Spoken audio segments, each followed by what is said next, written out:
5 semaines de dégustation, près de 3000 vins, dont une grosse centaine de crus classés, goûtés sur une vingtaine d'appellations bordelaises.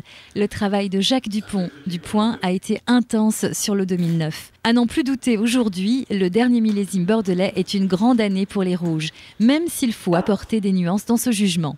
Si on compare à 2005, on peut dire que tout était bon en 2005. Il n'y a pas vraiment dire que la rive droite, la rive gauche, il y en avait un des deux qui était meilleur, c'était difficile. En 2009, c'est plus contrasté. Je pense que l'avantage est aux cépages qui ont le plus résisté, donc au Cabernet Sauvignon, et en même temps qui apportent le plus d'équilibre. On sait que les merlots sont montés très fort en degrés.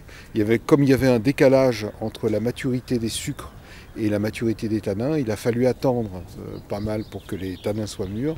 Et à ce jeu-là, le Cabernet Sauvignon est gagnant. Ce sont donc les vins rouges de la rive gauche qui ont les faveurs de Jacques Dupont, notamment ceux des appellations Pessac-Léognan et celle du Médoc, particulièrement Margaux.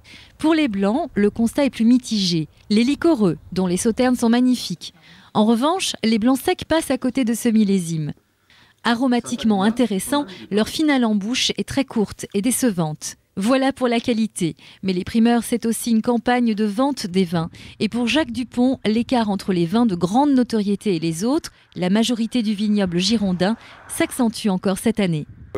Entre le monde des 30-40 maximum grandes étiquettes qui vont vendre à un prix fou cette année, et le reste, il y a une énorme cassure et c'est sans doute dommage pour l'ensemble du vignoble bordelais parce qu'ils ne tirent pas bénéfice de la notoriété des autres. Je ne critique pas les autres, ils ont raison, ils ont une demande, il serait idiot de ne pas vendre au prix fort, mais ce serait même une faute.